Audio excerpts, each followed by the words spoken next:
They thought she didn't belong here, not for a second, and they made it their mission to remind her day in and day out. I mean, imagine working your whole life dreaming of a front porch you could finally call yours, only to turn the key and find out the welcome mat's just for show. That's what Sheridan Cole walked into a place called Brookhaven Estates, Florida, where the lawns were always trimmed, the mailboxes lined up like little soldiers, and every neighbor seemed to know how many times you took your trash out each week. What they didn't know, what they never even bothered to ask, was that the woman they targeted, the one they watched like a hawk, actually ran the entire sheriff's department. She was the sheriff. Yeah, that happened. It was a blazing Saturday morning when Sheridan 44 stepped out of her U-Haul jeans and a t-shirt, hair pulled back, sweat already working its way down her temple. She'd been serving the county for over 2 decades, respected, even feared by folks who'd rather not meet her in a dark alley. But on Maple Glen Drive, nobody cared about badges. To them, she was just the new face, another person who, for whatever reason, didn't quite fit the picture. She started unloading boxes, muscles aching, but proud she'd done most of the lifting herself because that's just who she was. No shortcuts. No excuses. As she worked, she caught the first signals. Blinds twitching, a man staring too long while pretending to water his lawn. A woman on the porch next door, phone pressed tight, whispering without ever glancing away. "Guess introductions can wait," Sheridan muttered, half a smile, half a sigh. She'd seen it all before, those looks that say, "You're not from around here, are you?" But this was supposed to be different. This was supposed to be home. By noon, the neighborhood had retreated behind closed doors, but you could feel their eyes.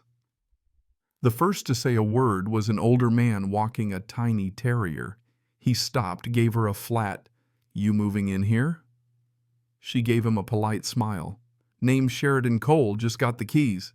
He nodded. No smile, mumbled, "Welcome," and kept on going. Later that day, the king of the block himself pulled up Clifford Branson's silver hair golf shirt, tucked a little too tight. President of the HOA.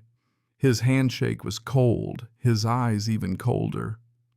"We like to keep things in order around here," he said, rattling off a list of rules like he was reciting the Pledge of Allegiance. Trash bins out only after 6 p.m., lawns cut weekly, that sort of thing. Sheridan caught the message. This wasn't a welcome, it was a warning. That night she sat on the edge of her couch, cardboard boxes stacked around her, watching the blinds across the street shift whenever she glanced up. She wanted to believe it would settle, that people would see she paid her dues like anyone else. But deep down she knew. "Some folks don't need a reason," she whispered. "They'll find one anyway." She flicked off the light, tried to convince herself tomorrow would be better, but tomorrow was just the start of the cracks in her foundation. Next morning up at dawn, old habits from the force never really fade, she stepped onto the porch with her coffee, hoping the night had cooled the air. Instead, she spotted the same man with the dog walking even slower, his head swiveling toward her house. A car crept by, windows down, driver peering. Sheridan raised her mug in greeting, got nothing but a quick rev, and the car sped off. "Yep, still a show," she mumbled. She dressed for work, uniform badge, the whole deal. Then hesitated a moment at the door. She wondered what they'd think seeing her in full gear. But this was her job, no hiding. As she backed out of the driveway, 2 women across the street whispered in tight, hushed tones, stopping cold when her car beeped shut. When she got home that night, her neighbor was outside clipping hedges, same woman as before. Sheridan waved. "Afternoon." The woman didn't even look up, just and kept snipping. Sheridan stood for a second, then went inside. She'd spent years reading body language. That was the body language of "you're not wanted." That evening, as she sorted through paperwork, voices floated through her open window. "I don't know, she's always leaving before sunrise and back late at night. What does she even do?" another woman said. Sheridan clenched her jaw. She'd faced worse, but hearing that outside her own home hit different. She wanted to open the door and set the record straight, tell them she was Sheriff Sheridan Cole. But she swallowed the urge. Don't owe them a thing, she thought. Still, the feeling gnawed at her. 2 days later, a teenager from down the block asked point blank, "You renting or buying?" She said, "Buying." He nodded like he'd just solved a puzzle and jogged off to spill the beans. Not one pie, not a single welcome to the neighborhood card. Just side eyes and conversations that died when she came near. One night, a squad car rolled by. She was taking the trash out and locked eyes with the deputy. He hesitated, then waved and drove off. Sheridan frowned. That wasn't his normal route. Inside, she tapped her fingers on the counter, uneasy. "Why should home feel like work?" she whispered.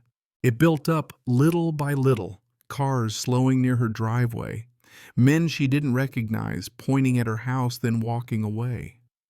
The recycling bin nudged out of line. All week it kept piling on. Sheridan slumped in her living room uniform draped over a chair. "They want a story, they'll make one if they don't get it," she whispered. She wasn't scared she'd walked through gunfire and stood her ground in courtrooms, but this was personal. This was supposed to be her refuge. Then came Clifford, clipboard in hand, standing across the street with Patricia Nolan, the HOA treasurer queen of the side-eye. They pointed at her driveway, scribbled notes, didn't even try to be subtle. Sheridan watched arms crossed, then called her friend and deputy Raphael Ortiz. "They're circling me like I'm a suspect." Raphael laughed, said, "You want me to swing by, flash the badge?" "No way," Sheridan replied. "That's what they want. I just wanted a house. Just coffee without a show." But Clifford wasn't done. Soon enough, she found the first envelope taped to her door, violation notice for leaving her trash bin out an hour too long. She laughed, but it sounded hollow. She called her older sister in Jacksonville. "They gave you a violation for trash cans." Her sister cackled. "Sherry, that's not about trash. That's about you." Sheridan nodded, staring at the paper. No knock, no conversation. Just paperwork. Like I'm guilty already. Next morning, Clifford was pacing near her yard.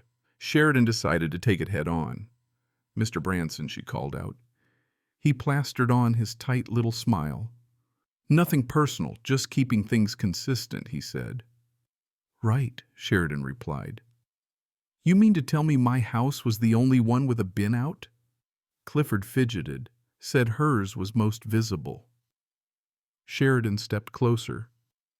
"I've enforced laws for 20 years. I know the difference between a rule and a target. Which one is this?"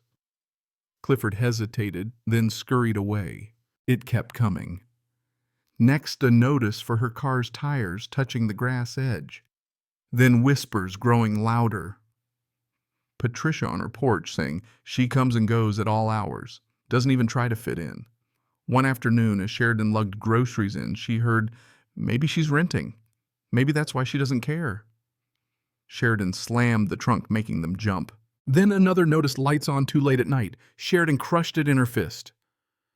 It's not about violations. It's about building a file, she realized. Clifford wasn't documenting, he was collecting ammunition. And he wasn't working alone. It all snapped one Tuesday morning. She got a notice mailbox needed repainting. The thing was spotless, 6 months old, shining like a new penny. She stared at the letter until her coffee went cold. They weren't even pretending anymore. That night, after a long shift, she parked her cruiser in the driveway, lights flashing for all to see. Within hours, Clifford's phone buzzed. She brought a squad car home. "Do you think that's appropriate?" Patricia hissed. Clifford, half a tumbler of bourbon, deep tried to brush it off, but by week's end, complaints had doubled. Porch light too bright, too many visitors. It was just Raphael dropping off takeout, hostile atmosphere, all piling up in Clifford's folder. Sheridan saw him outside one night and finally snapped. "You got a problem with me?" she asked. Clifford's smile was thin. "We hold everyone to the same standard." Sheridan met his gaze, cool and unwavering. "If you got something to say it to my face. Not through notes taped to my door." It built up to the inevitable. Clifford called non-emergency dispatch, told them there was suspicious activity at her address. And in the dead of night, 3 squad cars rolled up to Sheridan's house, lights, blazing, radios crackling, half the block pressed to their windows. Sheridan stepped out, arms crossed. Evening deputies. Care to explain why half the department's parked outside my driveway? One young officer stammered. Suspicious activity reported resident leaving at odd hours. His partner stepped in, mortified. Sheriff Cole lives here. Neighbors gawked Patricia out front. Phone in hand. Clifford pretending to check his mailbox. Sheridan raised her voice so the whole street could hear. If you get a call about this address again, you'll check your system and remember whose house this is before sending out a circus. The deputies beat a hasty retreat, humiliated engines rumbling into the night.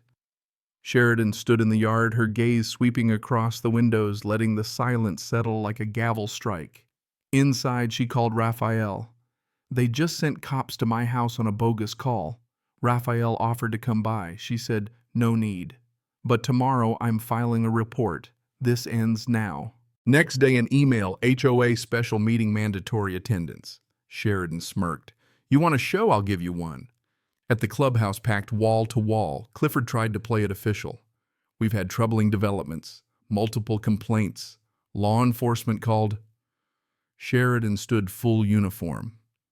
Sheriff Sheridan Cole, Seminole County. She announced, voice clear as a bell. The woman you called the police on. Gasps. Clifford went pale.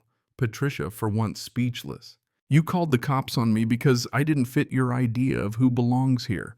I leave for work early because crime doesn't wait for daylight.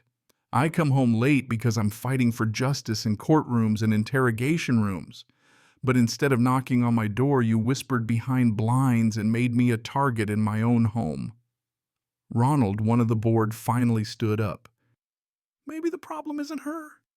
Maybe it's us. Part of the room applauded. Part sat stone-faced. Clifford tried to regain control, but Sheridan cut him off.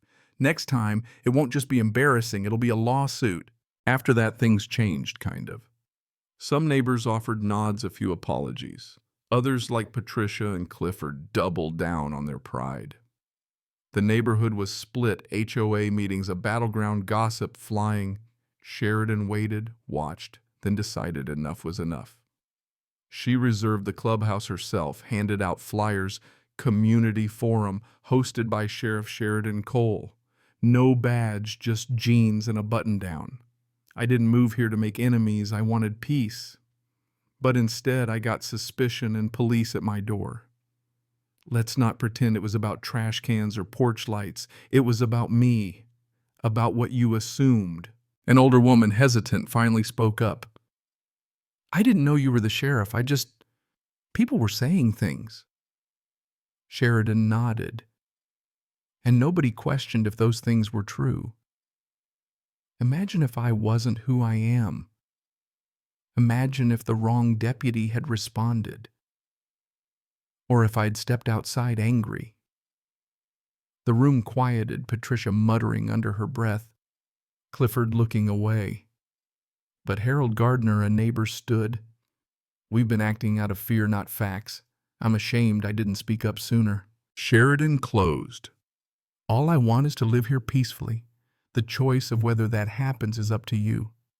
Some shook her hand, others slipped away, unwilling to face themselves. Back home, Sheridan sipped water on the porch, watching the sun dip behind those perfect hedges. For the first time, the ground felt like it might finally be shifting. Brookhaven Estates never fully healed. Some folks just can't let go of their stories. But more and more, Sheridan was seen for who she was, a neighbor, not a stranger.